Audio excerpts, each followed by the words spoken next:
حقیقت پسندی یعنی کامیاب مقالہ نگاری کے اسباب میں ایک چیز ہے حقیقت پسندی. حقیقت پسندی کا مطلب کیا ہوتا ہے؟ جیسے آپ کوئی مقالہ لکھ رہے ہو تو عدل و انصاف سے کام لینا.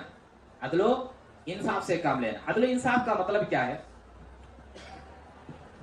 عدل و انصاف کا مطلب یہ ہے کہ جیسے کسی اور نے اس موضوع پہ کوئی بات لکھی ہے, ہاں کسی اور نے اس موضوع پہ کوئی بات لکھی ہے, تو آپ یہ کہہ کر کے اس کی رائے کو مسترد مت کیجئے کہ بھئی اس کا جو رجحان ہے وہ میرے رجحان کے خلاف ہے, اس لیے میں اس کی بات کو قبول نہیں کروں. یہ حقیقت پسندی نہیں ہے. آپ اس کی بھی بات سامنے رکھیے, اس کی بھی رائے سامنے رکھیے, اس کے بھی دلائل کو سامنے رکھیے, اور اس کے بعد کتاب و سنت کے دلائل سے ہاں جو اقرب الی الصواب ہو آپ اس کو ماننے کی کوشش کیجئے. ایسا نہیں کہ میں اس کی بات نہیں مانوں گا اس لیے کہ یہ میرے میلانات کے خلاف ہے, میرے رجحانات کے خلاف ہے, میرے نقطہ نظر کے خلاف, اس لیے میں نہیں مان سکتا. میں جو لکھ رہا ہوں, میں جو کہہ رہا ہوں یہی بات صحیح ہے. نہیں, یہ حقیقت پسندی نہیں ہے.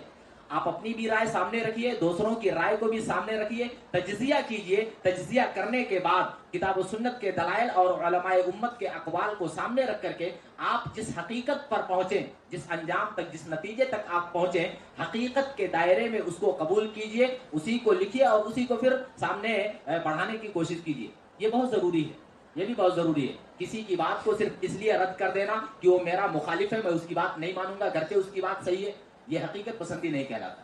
عدل و انصاف ضروری, عدل و انصاف ضروری.